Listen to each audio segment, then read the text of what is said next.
patch where denies give you like 25% experience only. It is crazy how hard you can lose a lane against an SF. I had it the other day in a pub game and I was like 3 levels below him and it's just impossible. Okay, which way are we going? Black? I actually really like LGD's draft. I think LGD is going to win this game pretty handily. I agree. I like the synergy and execution for LGD. I think Newbee usually don't pick these super hard to execute lineups. I think they have the work cut out for them this game. It's going to be a tough game for them. All right, okay. Our analysts are agreed. LGD are the favourites for game number 1 with the Shadow Fiend signature hero, or maybe can they pull it out? Let's find out as we head into game number 1 with your commentary team for this one, Cap and Blitz. That's right, our panel's feeling LGD, I'm feeling LGD. And you on it, Blitz? You on the LGD hype train? Newbee. Newbee? You were okay with the Slark pick? We were talking about it. I was okay with it. I told you, I was like, I don't like the Slark, and maybe, but it's bad versus Disruptor. Oh, it felt like, for me, in my mind, that cancels it out, right? It's like, it's not an advantage hero. It's good versus one hero, but bad versus another. Noob's got this. Noob's got it? Noob's got this. Why? Are you just doing the everyone else is on this, I'm gonna look so smart? No. I think, I genuinely think Newbee's got this. Okay, why? I think it's... Hold on, I'm trying to formulate non-BS reasons.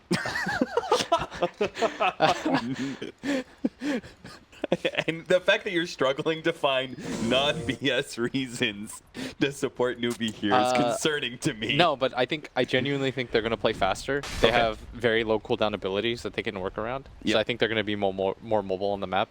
They have good wave shove. The vision game is really strong in their favor too with their heroes. I think that Phoenix is a very good answer to the Shadow Fiend. I think that this is going to be a very good game for Newbee. 30 seconds. I think the Slark matchup, it's like annoying, but once you get BKB, is it like really all that bad? Okay, so we'll handle this one by one, all your points. So we'll talk about, okay, so they're going to play fast, right? So we got long cooldowns, Tide, and Void. Very big team fight abilities, but very long cooldowns. So Beastmaster, Slark, Queen of Pain, these are all very fast heroes, not very cooldown reliant. So they may die in a Chronosphere. Like, somebody's going to get caught in Chronosphere, and I'm pretty sure that guy is 100% dead. They're just going to come back and play into LGD again, and those are the fights they're going to be able to win, right? You don't know that, though. Like, crazy stuff can happen. Crazy look stuff at this can glimpse! Nice glimpse on Kaka. Ruined! Great work, Victoria. It's all good. The level 1 glimpse pickup, man. Part of the thing of getting first blood, though, is you lure them into a false sense of security. Right.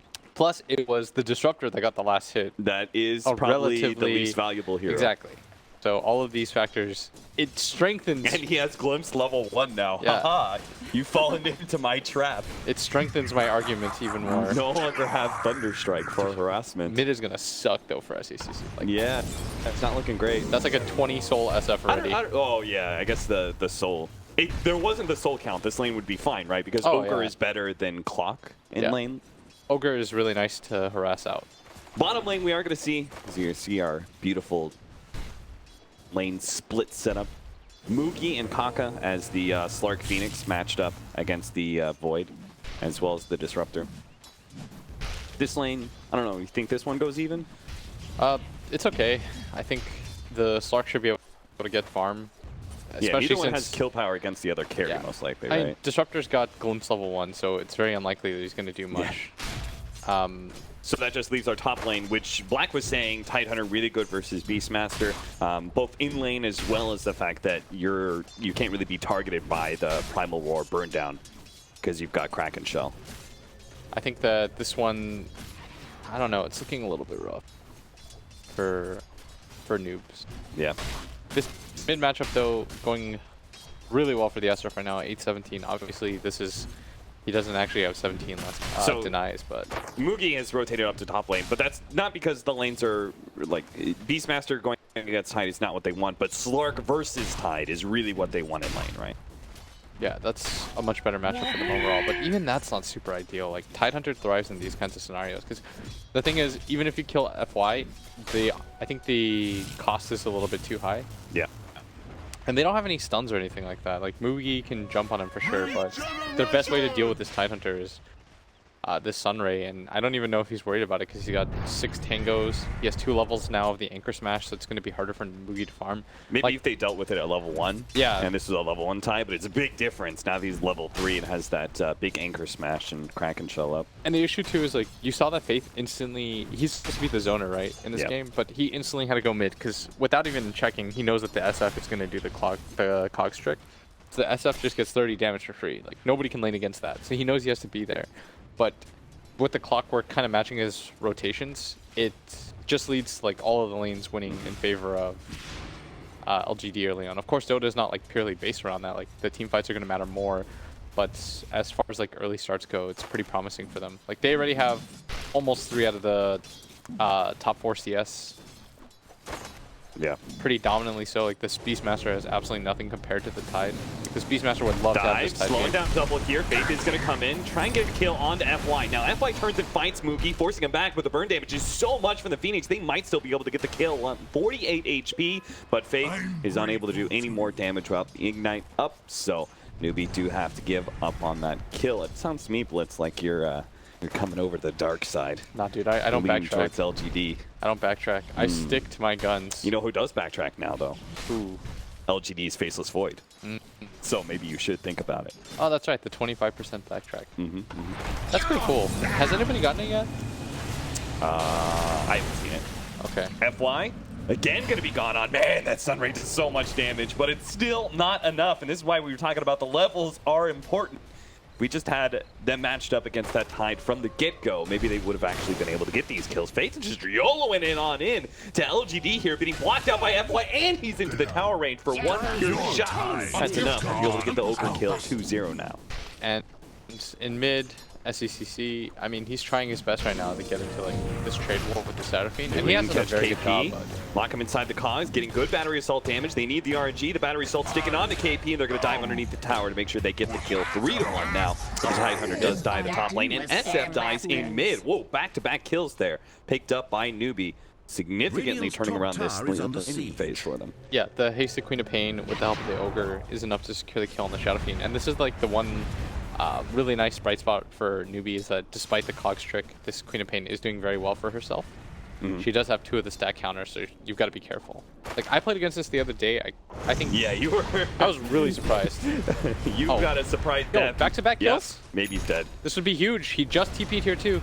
He's going to go the one more. turns around, gets a little bit more damage on SCC, but he's not getting out of that one alive. Now, they are going to be able to get the glimpse back on SCC, so Vengeance is going to be LGD's, but it still does not repair the damage done to maybe's SF. Kaka going to be dove underneath the tower, but he must still have the dive up. FY will take a little bit of turnaround damage from the Sunray. And FI just wants to trade as much as he can, make things as annoying as possible for Moogie. He's already a level ahead, and Moogie gonna go for this. Of course, he's gonna steal a lot of stats here. FY starting to get a little bit lower than I expected right now. This might just be a kill. This one, he does have a little bit of help coming in for the Disruptor, but he's still gonna end up dying here to Newbee. Sometimes the little fish he just gets to sit there and feed on the watermelon, steal a bunch of stats, and deal a lot of magic damage, and FY was clearly not anticipating that was gonna be enough to bring him down. And once again, I don't backtrack. I stick with my original predictions. Good on you, Blitz. This bottom lane, though, sucks for KP. Like, he does not want to be here in this game right now. Every single time you're like, yes, go Newbee, but oh god, this one part of the game is so bad for them. Like, it's unfortunate, but at the same time, like, in Dota, it's really unrealistic to assume that, like, all 3 of your lanes are going to be successful. Yeah. Like, that's way too much to ask for.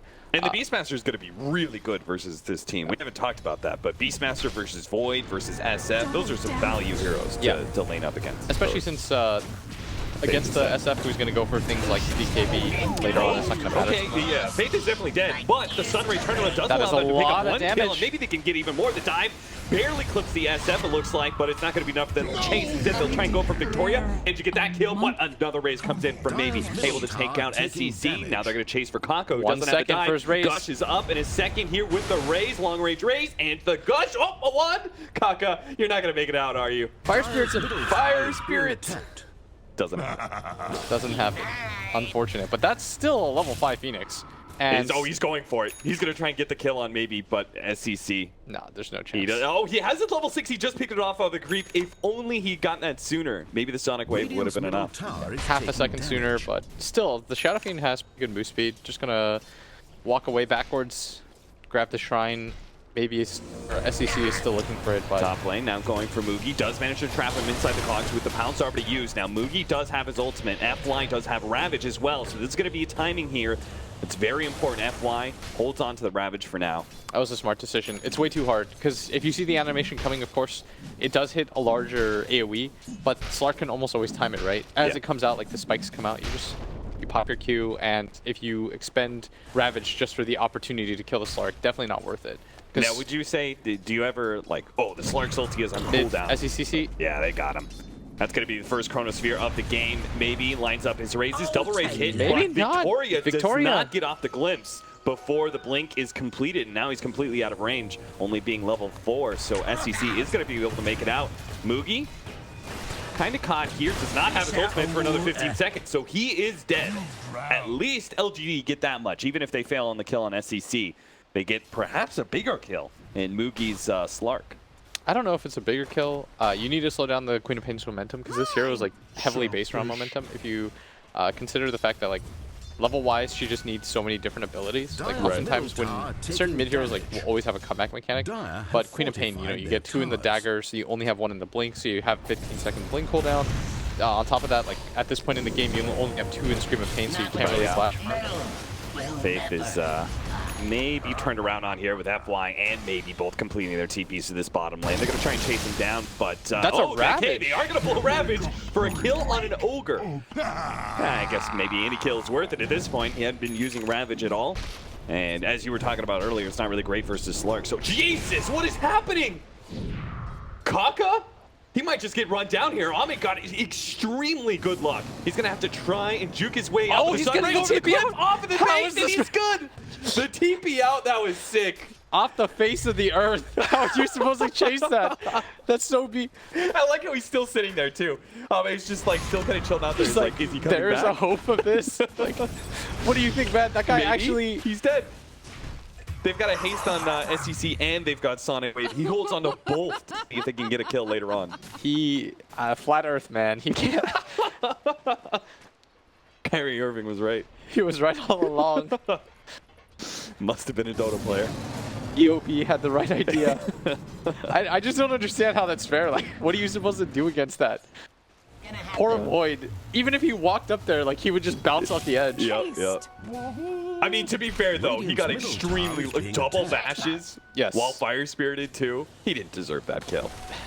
Deserve has nothing to do with it, but in any case, things... I mean, they're still pretty heated. Like, this game is still relatively even, but Queen of Pain is starting to scale better and better. Like, this is the hero that you absolutely don't want to lose early on so that you can start to level more of your Blink, more of your Scream of Pain. Like, the mobility doesn't kick in until you get 4 levels of the Blink. And that's why it's important that you get your level 10, your level 11 a little bit sooner than other heroes. It's a little bit more necessary. Whereas, like, a hero like Shadow Fiend, like, you're going to die, but you're just going to keep showing up. You'll get levels because you clear creep so fast anyways. Yeah. Like, your mechanic is that you're going to double raise a wave, and then you can immediately just go to the jungle, get some more farm. So even if F dies, like, 3 times, it's really common to see him be level 8 before the end of the day. Yeah. They are going to go for this kill on bottom lane. FY taking a lot of damage. Mugi's just playing the back and forth game, making sure he doesn't overextend himself now that he's full HP. They want to dive. The TP's been canceled. Again, but there is going to be TP in for the clockwork, so Faith has got to get out of here. Does not have hookshot because he's actually still level 5, 11 minutes in. And, I mean, Kaka's already level 6. He's had a very good timing for this. He's going to be the most useful support, I think, this game. Like, when I'm looking at the support matchups, the Disruptor, of course, is going to be key for locking down the Slark. But there's going to be a timing window where Slark, Queen of Pain, they're both going to have BKBs. And his value in the game is going to drop off a cliff. Whereas the Phoenix egg is almost always going to be important to the flow of the game. Because imagine it in a team fight. SF pops BKB. He starts channeling Requiem. It does nothing to the Phoenix because he's egging up. Then he has to use the majority of his BKB timer to hit the egg, which kind of just feels awful. Yeah. You're put in a position where you either have to waste time hitting the egg or you have to reset your BKB. Yeah, like maybe Void has to like time walk into the egg to start right-clicking it or something, or maybe time walks out because they don't feel like they can actually kill the egg. Yeah. Like it is definitely going to be, when a team has all these big team fight abilities and looks like they're just going to own an area of the map between the Chronosphere and the Ravage, the egg is particularly strong at being able to counter that. And the thing is, it's a support too. The downside, of course, of Phoenix support has always been the fact that you're Phoenix, right? Hook shot, F-fly. He's going to try and help out a little bit with the anchor smash. Now the Ravage goes down, and they'll finish him off just in time. Faith does get the burnout damage onto Yao in return, but well worth it for LGD, slowing down the momentum with Queen of Pain. Yeah, and look at Shadow Fiend right now. Like, he's died 3 times, but if you just compare his levels alone, he's almost got a full level now on this Queen of Pain. More importantly, he's been able to take the mid tower, which is huge for the enemy mid, because now the Shadow Fiend can start to rotate around the map, and it's less important for him to just sit there. And because his own tower is at such high HP, he can just always send a support to kind of tank it up. Does the increased raise damage from the stacks speed up your farming ability a bit? It's got to, right? A little bit. More importantly, it's more like of a laning thing. Yeah. Like, there's a high opportunity cost in ganking Shadow Fiends nowadays. But FY up at top, he's going to sit here. We often see this in Thailand games because he is so hard to kill, but they're going to make the attempt anyways. This is a huge commitment. He doesn't have Ravage. TP is coming in. And FY, that's something he can't crack and shell off.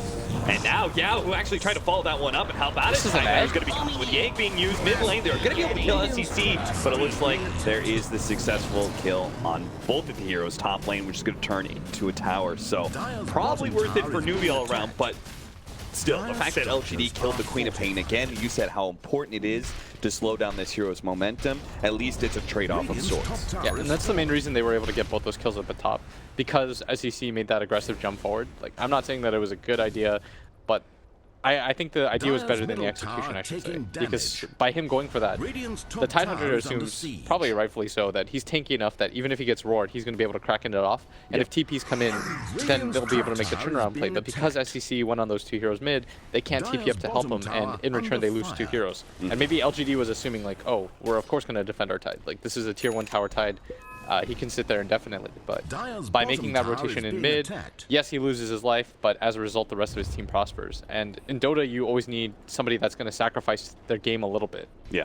How would you say that sacrifice was worth it, right? 2 kills plus a tower in the top lane that Tide was trying to defend. Yeah, and what's weird this game is that the mid tower was lost from Newbee, but they opted to take the safe lane tower first. Because normally it's the other way around, right? Yeah. Radiant will mirror, they'll start to go for the top tower, and Dire will immediately trade in. That just means that they can go for earlier tier 2s and stuff of that nature, but with a Medallion and a Necro 1, this is going to be a very fast Roshan. Nice attempt by Newbee. You'd like to see them bring a few more heroes in here though, but with Bloodlust this might just be enough. And here we go. They see with so many heroes showing up at bottom lane to take that mid tier 1, Newbee will say, can gladly have that as long as we get the Aegis in return, and it is an easy one. And maybe this makes a little bit more sense as to why they took that top tower, because now LGD, you know, they're going to trade themselves, but now they're going to have to mirror the other way. Yeah. So it's just another layer to that, and that's a really cool move as a result. So that momentum, right? They take that offlane tower. If they get Aegis off of the control they have from the Roshan pit, taking mid tower is relatively easy. Yes. Because LGD don't want to fight. There's no way Aegis. that they're going to fight in the Aegis, and that's why for a second I was questioning it. I was like, why did they decide to do that? And now you start to see the reasoning behind it, and that's why Dota's so cool in that regard. Like, everything has a purpose when you're a top team like that, for the most part. And now KP almost has the Necro 2. Smart decision to go for the Medallion, because without it, they probably don't get that Roshan as easily. Yeah. It's a little bit more of a gamble. But now you have a Slark that has a Shadow Blade, and he's you kind of turn things on its head. Like, Disruptor is a good hero against Slark in that, you know, you can't really escape it. You can't really get spells off. But when you just jump on Victoria and there's no real consequences, then it's a completely different story. But then in turn, we just saw LGD. They weren't fooled by the Aegis advantage. They said, we've got both team fight ultimates. I don't care if they have an extra life. We'll still defend this mid tower. Now, it's only at a bit of sliver of HP, and it will go down eventually to Newbee, but LGD do at least keep that objective intact for the time being. LGD are going to push into that mid tier 2. Ame defends the top tier 2 tower from the aggression of Newbee. Looks like Newbee, they're just trying to play this kind of control the map game right now. Is that because of the team fight ults? Do you think it's actually, like, who should be taking the team fight? Who should be taking the 5-on-5? The Aegis team or the team that has Chronosphere and Ravage? LGD. I think if you're Newbee, the main reason you take the Aegis is so that LGD can't. Right. Because when you get an Aegis Shadow Fiend, it's one of the easiest heroes to like high ground behind. Because you put him in a damned if you do, damned if you don't situation. Setup. They push in top, and KP hides in the trees. He's got a Hawk on the right-hand side just to be able to see any potential rotations of supports or anything like that behind Ame. They're connecting to him, though. That's why they're waiting. All right, he's not going to be able to pop out, so. It's because nobody's defending bottom right now. Yeah. If anybody was defending bottom, then they have a better idea, but because this bottom lane is being shoved in, like this was a tower that had a relatively high amount of health, so now they're making the more natural play where they mirror, what we were talking about earlier. Yeah. Normally Newbee will go for this bottom tower, in return LGD will go and take the top one. It looks like the damage done to the mid tower is going to work out for Newbee as hopefully they'll be able to take it now. And also, Kaka's trying all by himself. Look at Mugi's items cap. Like he's immediately going to go for the BKB. Yeah, Shadow Blade straight. So you were telling me like Disruptor counters this here, like, well, what now? That's true. He's going to have this BKB. Then Ags Disruptor, and then what now? You really got me, dude. Nothing like the old, but what if this supports its Aghanim Scepter counter argument? You know, the one thing that's like rarely picked up by supports ever. His GPM talent kicks in at like level 20. Does he really have a level 20? Oh my god. 180 gold per minute. That's just spiteful. That's not even good. Yeah, that's spiteful. That's the, like, whenever I think about it, it's like, with the talents, I'm like 60 GPM, level 10, 120 at level 15. Like, that's like the bare minimum. Yeah. And most of the time, I really don't think it's worth it. But if it's like above average, if it's above the 60, 120, 180, then like maybe it's worth considering. I think I would take the 180. You But would? I'm greedy. Yeah, I know you would. So Mugi now, without, and I like this move, they're not waiting for the BKB because the Aegis will function as the BKB in this situation. Yao is going to run into them, instant roar. They are going to be able to kill the Clockwork first. It looks like the Disruptor tries to make the save with the Static Storm, but it really doesn't do anything. So now Newbee can just keep on chasing. They're going to be able to catch maybe. He lets go of the ult. Oh, he didn't actually get it off. He didn't get the double ulti out. So it wasn't enough to be able to kill SCC as he dies. And now LGD may just lose FY as well, being able to slow him down with the Ignite. All right, they don't even try for that kill. He's like, no, he's too big. That was very fast reactions from KP. He instant roars the first target he sees, no hesitation. And I like that because it's a numbers game often in Dota. Like, how many people can you kill? Can you run them over? And now you're in a position where, like, your Disruptor, when he gets run over like that against a Slark, it swings the other way. Because now you're a Disruptor trying to, like, throw down whatever ult you can. It's really chaotic. You can't get the ring off because oftentimes, like, you want to set up for it, right? Like, you want to be the team starting up the fight. You get some sort of stun onto the Slark, then you get the ulti into the ring. Makes it very easy for you to play. But when you're a Disruptor, every support player that plays Disruptor, like, has experienced this once in their life. If your team's losing or, you know, they're being backpedaled, it sucks because you don't have time to set up any of your abilities. Like, you're doing everything in desperation and you're just kind of like crossing your fingers and hoping. Yeah, we saw exactly from that example. Victoria hit nobody pretty much with the Static Storm. Didn't catch anybody inside the kinetic field combination. Yeah, like great teamfight hero, but only, like, this hero is amazing in teamfights, but only when he has the ability to, like, set up and has some time. Like, on the flip side, you see this Phoenix, like, he's almost always going to be useful. He's got a Yules now. God damn. Yeah, like he's going to be really strong and pivotal to this game. Like, he's being really optimistic right now, but he's got a Shiva's queued up. He has a 90 GPM talent at level 10. Yeah, so, like, Disruptor, nice poor one. Disruptor is like level 20. Are you kidding me? He's not getting that. He's getting level 20 this game. Game's over by the time I get there. Like, even Ogres has his 60 GPM talent, and so he's going to be useful in these fights because he's going to get some measure of farm just passively. In your estimation, Will, like, how long do you have to be able to have that GPM talent available to you for it to be worth getting? Like 10 minutes? What, the Ogre? 15? No, like the 180 on The Disruptor. 180 is like probably like 15 minutes. Yeah, so I'm thinking, like, it takes you, like, probably, like, minute 45 for you just to get level 20 on the Disruptor. Yeah, but it's and nice. then you want the game to last another 15 minutes behind that so you can actually get some value out of it? Like, look at this Ogre, by the way. He's almost got 4 staff just because of this passive pull. Damn, dude. Yeah, and Kaka is doing the kind thing and even buying some wards out. You can see a lot of supports. Yeah, that's where the 90 GPM comes in. That's a ward a minute, baby. Yeah, you know PPD, he's going to have like Trinkle Boots, that's it. He's bought all the wards. Kaka will have like plate mail finished already at this point. Yep. But look at this at bottom. Moogie gonna make it go. Now Yao, maybe he can hook shot out of this one. No, he's actually put Moogie in front of him, so no opportunity there. And even the glimpse back. And that's the problem is like glimpse. When you're behind like this, you're hoping. Yeah. It's like go back a little further. Then you lose your offensive potential. Like this hero, this spell as a defensive spell is not nearly as good. You're not utilizing the hero as much. The Disruptor definitely looks a lot worse when LGD have such a slower pace lineup, and Newbee are a lot faster.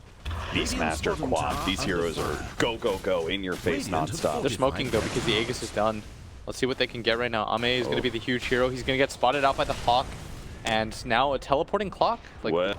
This is going to be an awkward fight. Just like, I'm down to force this fight, and they are going to be able to get the two-man Chronosphere with all of Sunray. He's going to do a lot of damage. Down the Sonic Wave as well. A big one. The Ram just BKB. managed to hit the Phoenix in the back line. Maybe they finish him off the Gold Scepter underneath the Static Storm. He needs to be able to get off. Here's He the egg. barely gets it. They're going to have to focus it down. It looks like they will manage to kill the egg, but Moogie is so big at this point in time. They had to divert their attention away from the big area of 25. Newbee, and he is getting stacks on stacks on stacks. Ami is having to fight out against Fate right now. It looks like Moogie does not feel comfortable enough with this fight for him to be able to stick around. He's actually bailed on his team, but his Look team's at winning Moogie this fight. come. All right, Moogie's coming back, and he sees Ame. Finally, they're going to be able to bring him down. Empire came back 31. after a buyback into this one. 1v4. There's no way he's going to be able to do anything here. He's just another stack machine for Moogie to just pick up 43 stacks on top of Newbee.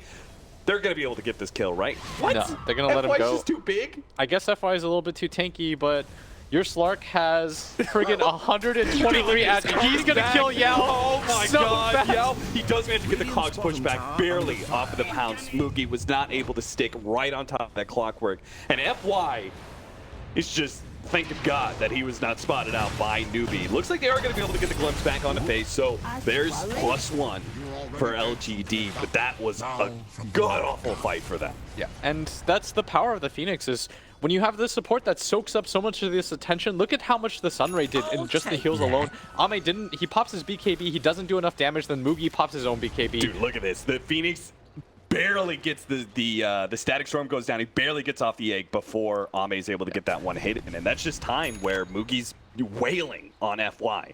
Yeah, but look at the amount of attention that Phoenix has to soak up. You have to Disruptor ulti him. You have four different heroes right-clicking him. It makes the fight so easy for the cores to play, and that's the important part is Victoria goes down once again, and this Slark, like now he's completely uncontested. He's about to get a Silver Edge. It's going to make it even easier for him to kill the Tidehunter. The next Roshan is going to respawn soon. It can spawn in the next minute. And if they get the next Roshan, this Slark or this Queen of Pain, both of them are going to be quite difficult to kill now. iceiceice, he's going to go for his own BKB, has that Orchid completed. He's getting quite tanky now too. No bash there. Moogie ignores Ame. He wants to be able to grab someone like Yao. Can't really get out of this one. No Kong pushback this time around. The Chronosphere only really killing one inside of it. And they not able to get that one kill. The Beastmaster manages to survive. Turns around, gets out the front before onto the void, while Moogie just keeps on focusing on the tanky heroes that can't get away. FY is the next one down as he racks up 4 stats. Kaka did blow the egg for that one. So maybe they're losing out on some of their team fight powers. They are going to be able to glimpse back into the Static Storm. Maybe that's a kill, but Moogie's going for the back line. He sees the big damage dealer and maybe tries to catch him. Not quite able to latch him down, though, and he is running low on mana. Newbee, they are going to be able to get to win this fight. It looks like they're going to be able to pick up even more. They had Sonic Wave and Travel Roar back up. They managed to take down Ame because of that one. Newbee, they're just demolishing LGD fight after fight. Yeah, and this Phoenix is just doing so much work. You saw they used everything for him. He still manages to get his Yule Scepter off. Yeah. I'd love to see the replay on that because, I mean, that support just took up so much of that attention. Even when he dies in both of these fights, like, job well done. He gets his scenario off multiple times in these fights. The heal alone was well worth it. As we see entry here, Moogie, what are you supposed to do about this? You can't really do anything. He pops his BKB. I mean, they didn't hit the Chronosphere on Moogie, which was maybe time where maybe could have just focused down maybe, but like the egg goes off and LGs just have to back out. And that's just time where Slark gets the beat because they can't turn around and fight underneath the egg. Yeah, and during that time, with every hero dead, they pick up another Aegis this time, going once again to the Slark, who is an absolute monster. Like, you notice LGD, they refuse to leave their base as less than 5. And this is such a huge problem, and this is why I was so confident in this hero having a good game, because now it turns into a position like once he gets the BKB, everyone is afraid of him. Yeah. Like this disruptor counter doesn't exist anymore. I'm surprised Victoria's willing to step outside of his base with no one around him, because that guy, he's just food for Slark, for Queen of Pain even. You know who's not food though? This Phoenix that is almost about to complete his Shivas. Yeah, he's like 1,700 gold away. That's not that much longer. With the GPM talent. Plus, he took the 60 fire DPS with. Yeah. Even just the plate mail is a huge increase for him, because if he does get Static Storm focused, then he's probably getting beat on by the Void and that extra armor. Just to like give you more context for guys that aren't watching in game or whatever, and you can't click. The Shadow Fiend is level 15, and if you take a look at Kaka, even without the XP talent, he's also the same. Wow. Like he's the same level as the Shadow Fiend, who we talked ad nauseum about how he gets that level advantage early on. They're the same level. Yeah, and Mugi's level 19. About to pick up that 20 talent. And has the break ability, so now he's going to be able to jump on Tide Hunter, and Tide just dies so quickly to F1. Or to Mugi. And they can even pop the roar for him, and it doesn't matter. Like yeah, because the Silver Edge break. It's not even that. It's like, whatever, execute him, and finish it up. Yeah, it's not like the cooldown's a big deal. Yeah, now you have 40 seconds without a Tide Hunter. They know, they have to assume reasonably that he doesn't have buyback. He already used it once, so he's already gold starved. They haven't won a fight. He hasn't been able to leave his base. Yeah, in fact, his buyback wouldn't even be up yet. Still 3 minutes on cooldown. Here's the jump. Queen of Pain. Able to just blow up the Disruptor right away. SAC uses the blink forward Sonic Wave and Orchid for it. And Ame spotted out on the side there, who was trying to set up for a big Chronosphere, but Kaka is able to chase him away. There's still time to switch to my side, Austin. Yeah, there is time. I'll definitely take Newbee at this point. Newbee are just gonna give me that option. Through. Dumb panelists, what were they thinking? We were right all along. Yep. Here's the Chrono though, and it's going to connect on the SEC, who doesn't manage to get his BKB they're off. just not doing the damage. But maybe with Gush and the Ravage, they are going to be able to bring down the Queen of Pain. Now, looks like Yao is setting up to be able to catch Mugi here, trying to block him out with the Cogs. They're actually getting some pretty decent damage on him. They got a bash, but now he gets off the ultimate plus the Sunray, and Mugi's healing up big time, and he still has the Aegis. But LGD feel like it's good enough to be able to pursue. They're going to be able to catch the Beastmaster rather, and bring him down. So that's 2 big cores down. Yes, they got a lane of ranks, but at least LGD got something out of it. Yeah, and they got something on the retreat, but still, I don't know if it's enough. The Slark manages to live, doesn't even pop his Aegis. The BKB wasn't used on the Queen of Pain either, and the Phoenix wasn't quite in the distance to be able to get the heal off on her, but... Oh my god, he's got Shivas. Yeah, he's got a full Shivas now. Like, he got his egg off too in the fight. Like, what a boss, Kaka. this is a huge item for support. Yeah. If you look at the other side of things, like, this Clockwork has... His version of Shivas isn't earned. You can't even talk about Victoria. He doesn't have that item yet. Victoria's got... He doesn't have a 4-staff that he's trying to work on. He's got that Staff of Wizardry, though. The BKB, for the first BKB, the SF, though, was successful. Like, the flip side exists, too, is that it's not as much damage onto the Shadow Fiend, but Dire successfully uses Scan. I think they want to take a fight once again. They still have this Aegis, like they want to expend this as many times as possible. They have a 10-second BKB on their Queen of Pain. Nothing changes in that regard. A gift from the Tempest and now they've got a Shiva's fully completed on their Phoenix. Yeah, so now bringing down the egg is going to be that much harder with the slow on them.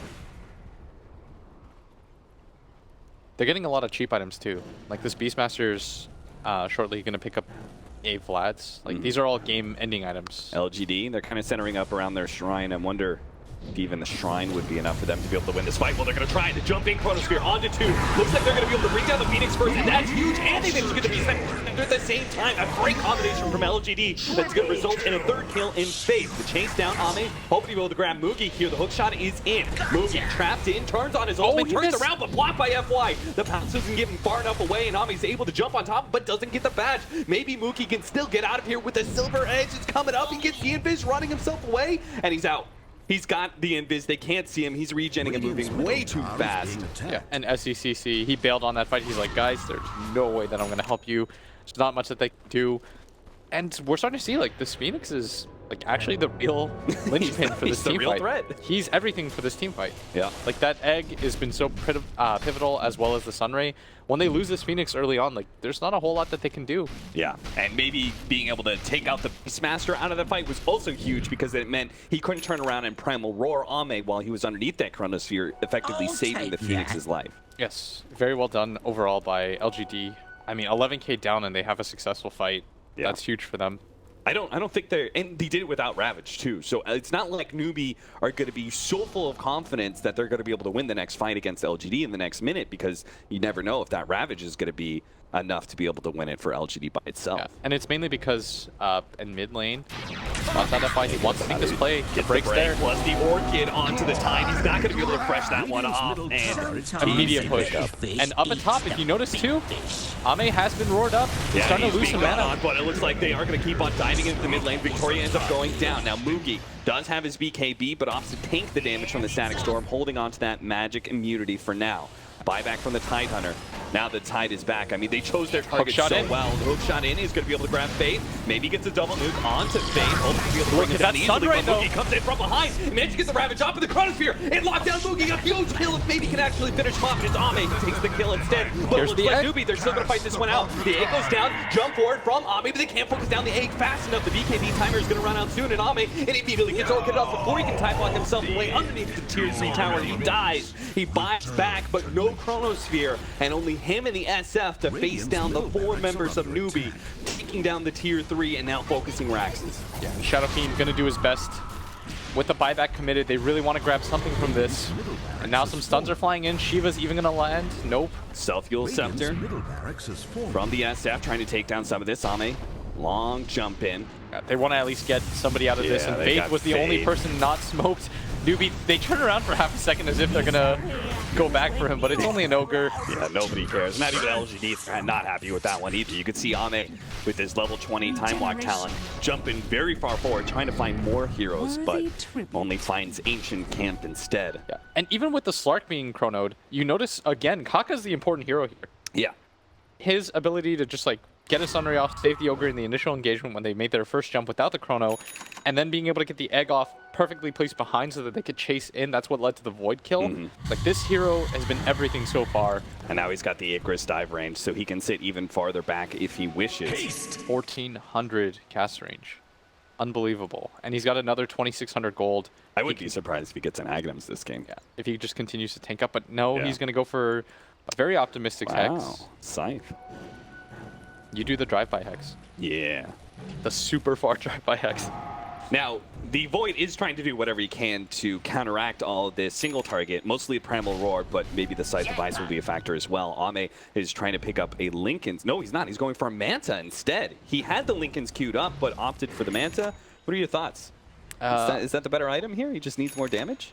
I think he feels like he does need more damage. Yeah. The Fire Spirit's like the Dispel as well. I mean, I think right now he's just understanding like if he builds any more defensive items on top of his BKB, he's just wasting the potential of his hero. He just has to assume if he gets his BKB off, he'll live anyways. Yeah. He just won't have the, like, one thing is surviving, but you still need the damage to be able to bring down these heroes underneath the Chronosphere, so. He's struggling with that too. Yeah. So at least he can pop the Manta underneath Chronosphere. If he's targeted by Primal Roar, that'll buy him an extra second while it's recasted, plus his illusions will do damage. I think in the Chronos. So. Newbee's play right now is just grab that tier 2, grab all the shrines, and then go for the next Roshan, and you transition that into the push. Aegis has always been, like as weird as it sounds, Aegis has always been the counter to Chrono, because if you just put an Aegis on a hero that like absolutely needs to get Chronoed, it doesn't really matter too much. Yeah. Plus the Refresher Shard is going to be huge. Like all 3 of their cores can use it quite effectively. A long dive in from the Phoenix. Man, with these disables, that dive is actually insane. If he does manage to get Scythe of Ice, even just the Yule Scepter makes it look really cool. Yes. And he's not actually that far away. Like he's got 4,000 gold. He's going to pick up another 2 bounty runes, I'd imagine. He's just going to get closer and closer to it. Sunray's going to come in. At 90 GPM, man. Yeah, what'd I tell you? Ooh. Okay. An Aeon Disc for Slark, the counter to the Chronosphere. Yes. Damn. What a game for Aeon Disc, too.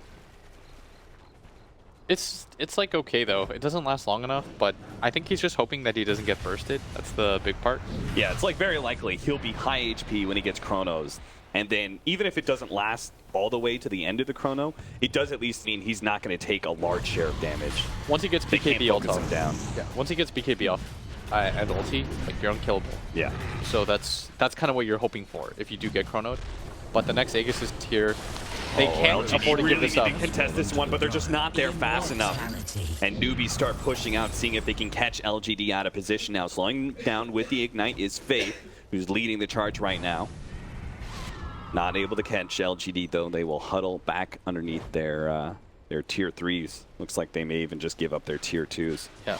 And if you take a gander at the start, he was given every tool. Like he's got the Aegis and the refresher shard now too.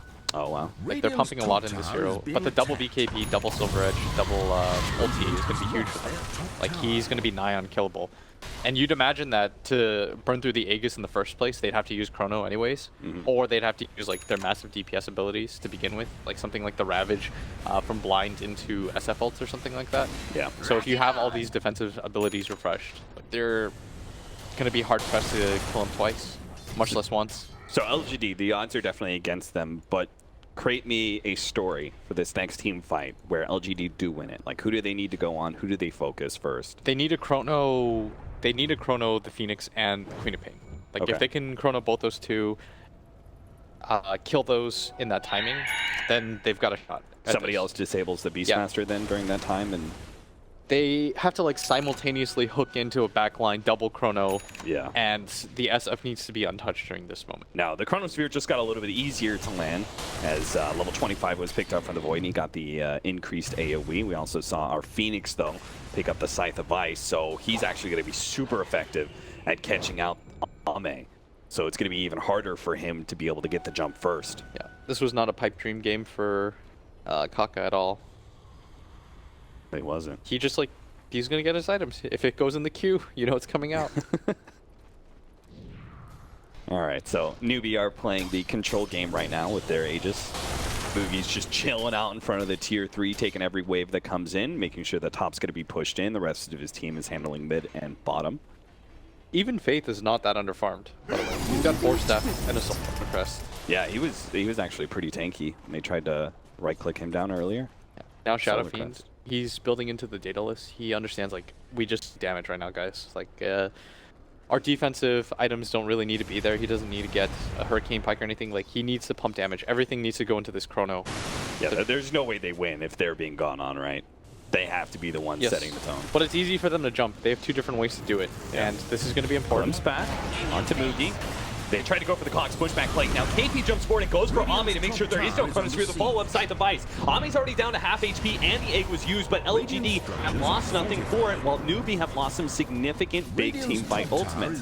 So LGD a little bit. Oh, they lost their Clockwork actually, as he jumped in. But still, LGD and Clockwork's pretty much nothing to them right now. LGD, their man, is what's more important with all their big team fight ultimates still up. They still have a chance to be able to defend this. Newbee still going to keep pushing forward though. Yeah, and Hex was expended too, as well as the egg. So Jump forward from Ame, no, nothing there, just taking creeps. yeah, they're a little bit more hesitant to take the fight because they don't have their big cooldown abilities. But 25,000 gold advantage, something that we haven't quite talked about. It felt like it just happened all of a sudden. Yeah. They had a 10k gold lead for probably 10 minutes ago, but it just plummeted downwards over the last 10. Yeah, all the supports so farmed on the side of Newbee. Nobody poor at all. Phoenix has more net worth than their Beastmaster does. He's only 5,000 net worth behind the enemy Void. You've got Silver Edge and now Bloodthorn up for SCC, so they've got multiple ways to be able to tackle FY. He is not the tanky frontliner that he used to be, that's for sure, especially with no Guardian Greaves. Yeah, he's trying to get a Yule Scepter completed. Just to keep track of our level 25 talents, we also need to mention Quab did pick up the Fear off of the screen, feeling like the spell block wasn't that useful for this game. It's not at all. No. There's not enough targeted abilities. Like Yeah, like the it's the Chrono, yeah. Oh gosh. Yao jumps in once again, goes for the cog pushback onto Mookie. They're just trying to get small disables to be able to open up a hole, but the Raps goes down as Cog tries to go for the dive in, and he's caught in the back line. So they managed to bring him down. That's perfect, but they still lost to tier 3 and don't really have a way to jump out and still fight against Newbee. Looks like they managed to get the glimpse back onto FaZe, trying to get that extra kill, but KP comes in. Once the Voidor gets there, managed to bring down the Void so quick, but immediately buys back, and he does have their Chronosphere. Newbee, they extend pretty far forward, and a huge Chronosphere, locking down all 3, but do they have the damage? They're going to be able to take out Mookie's H's, but the rest of Newbee are still looking pretty healthy. They go to the back line, trying to keep KP while Mookie comes back alive, but now he's right in the middle of all of LGD, and he's being able to just 1, 2, 3 focus down heroes, and Ame's their only damage dealer that's still alive, so LGD just call, even with the buyback on the SF and the Tide, with their team fight ultimates used, they know they just don't stand a chance against Newbee. And the odds against Blitz, 1 against 3, Blitz, you were right, Newbee. They just demolish LGD in this game. You call me Blintz? Blitz? Blitz? I felt like Newbee's lineup, it was like I think they over executed as well. They played very well